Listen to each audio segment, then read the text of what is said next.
Hey, my name is Princess. And my name is Precious, and you're watching Divine Duo.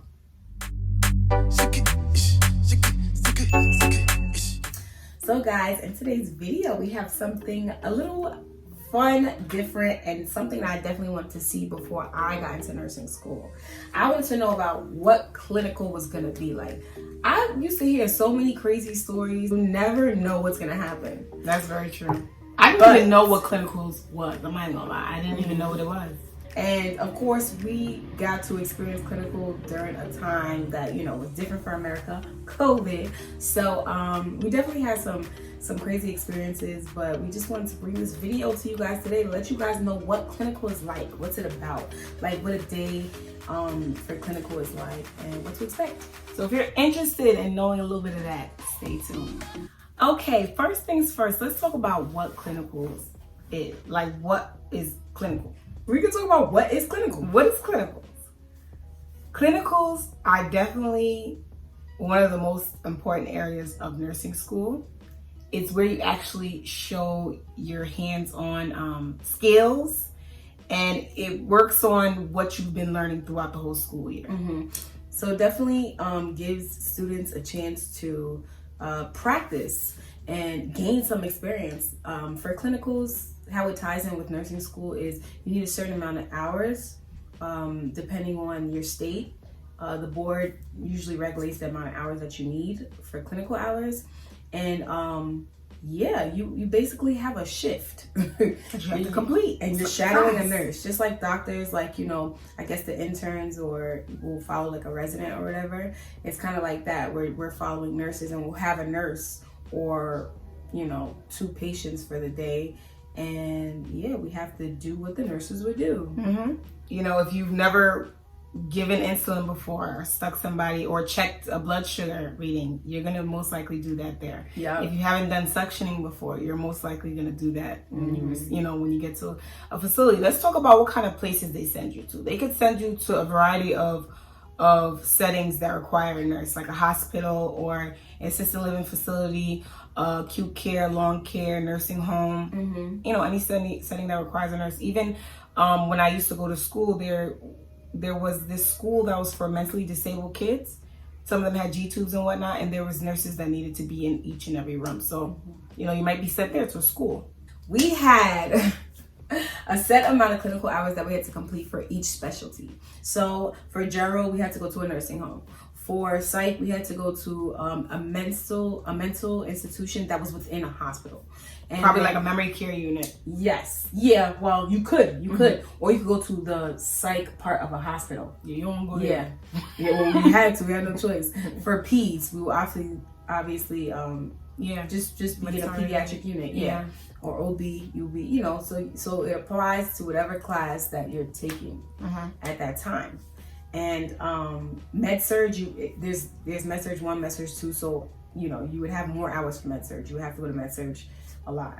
When I was in LPN school, I did have clinical experience, but now that I'm in RN school, I haven't had any at all due to everything that's going on.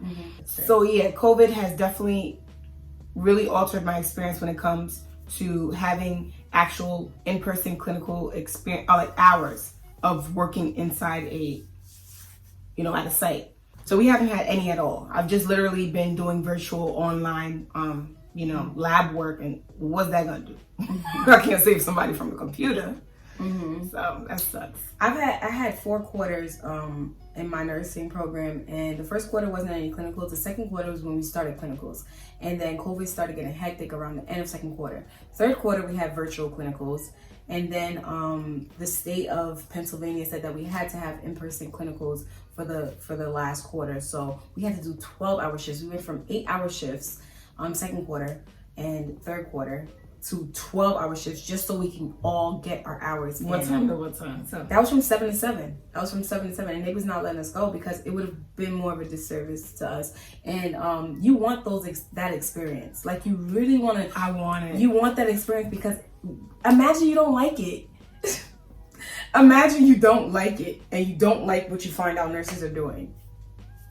And you have to kind of get a little bit of, if you a person that's iffy when it comes to seeing blood, you have to get pushed there and see the blood so that you can feel confident going into this field. Yeah, because there was a lot of things that it's so crazy because I love nursing, but sometimes my level of empathy can be my worst, downfall, friend, because sometimes I don't like to see them in too much pain, and it's just like, come on, that's what I'm gonna see. But it was very helpful for me to see it in clinical because it kind of toughened you up. Yeah, it toughened me up, and it gave me a better tolerance for how much of it I could see, Yeah. So yeah, let's talk about different experiences that we've had, because I've definitely seen a few things. She would come home and say the craziest story. Yeah. Oh Lord, I can't wait to experience that. But I would have to say my craziest experience, which was sad, but it wasn't like I didn't see anything crazy. And I told this story before in one of my LPN videos. It was our last clinical day. And we were literally, I was looking forward to seeing something for the last day of clinicals. And we were there for no longer than 15 minutes because a patient that we were taking care of was coincidentally my professor's father. And we'd been taking care of him the whole time, couldn't wait for him to come to our graduation. And that very last day of clinical is crazy how he became septic and was like actively passing away. So our teacher came, she was bawling, and she's just literally like, you guys might as well go home. Like, I can't do this today. This is not gonna work out today. And sadly he never made it to our graduation, but that's not really something crazy like calling code and then Grey's Anatomy type stuff. But she no. I've only seen like a cold one time, but I don't know. I didn't make it into the room in time, so I kind of got the door closed. But it's okay. So they probably wouldn't even let us in, right? Huh? Do you think they would let us into a cold? They would let you in, but you just gotta make it in time because it's like they're not waiting for you just because you want to see it. This ain't a show. So yeah, one of my psych rotation, the most entertaining is not the word. The most drama filled. I could say drama filled, or interesting clients that I would come across are the schizophrenic patients. They are practicing your therapeutic communication with them is harder than it seems. On tests, it makes it seem, tell me, Talk to me about and it's just like, no, talk to me. Yes. So like we would be given a patient, and out of nowhere, he just like thinks that he has to go and see the president. He has a meeting with the president, and he starts to get combative, and we're told not to touch them when they get combative. And they just had a whole team that came in. They took out the big needle. You know what you see in the movies? That's what happened. They took out the big needle. To sedate him? Yeah, to sedate him. And they had to literally like restrain him and everything. And that was just crazy to me because this really happens. It's not over exaggerated in movies. The way it is the way it is. Like, I feel like working in mental health, it doesn't feel like a safe environment, like for nurses. Like, so now I know I wouldn't want to work as a psych nurse. So I give it out to all the psych nurses out there. That's why they pay you more. Yeah, I give it to y'all. Like, that was a crazy experience. Another crazy experience was there was this lady. She came in very catatonic. Like she was just out of not in her right mind at all, and she almost like wasn't even in there. Like she was just like, what catatonic is, like eyes is just very dull and just dazed out, right? So because it was my clinical rotation, we had to go every week we would see her and see her get better. So they had to end up putting in a tube for her feeding because she couldn't even eat either. So the crazy experience for me was watching them take it out. I did not know that they had to just pull it straight out the stomach. She was so scared, and I didn't even know what to tell her because I never had that pain before. And the doctor had told me first, he was like, it's going to hurt. He was like, don't tell her it's not going to hurt because it's going to hurt, but just try to soothe her. So that's what I was trying to do. Come to find out, she's from the same country that my mom is from. So I just told her that, and it made her just feel so comfortable. And it was literally one of those that's just like 1, 2, 3. boom, and it's just like she was in so much pain, but he was just like, you see, it's done.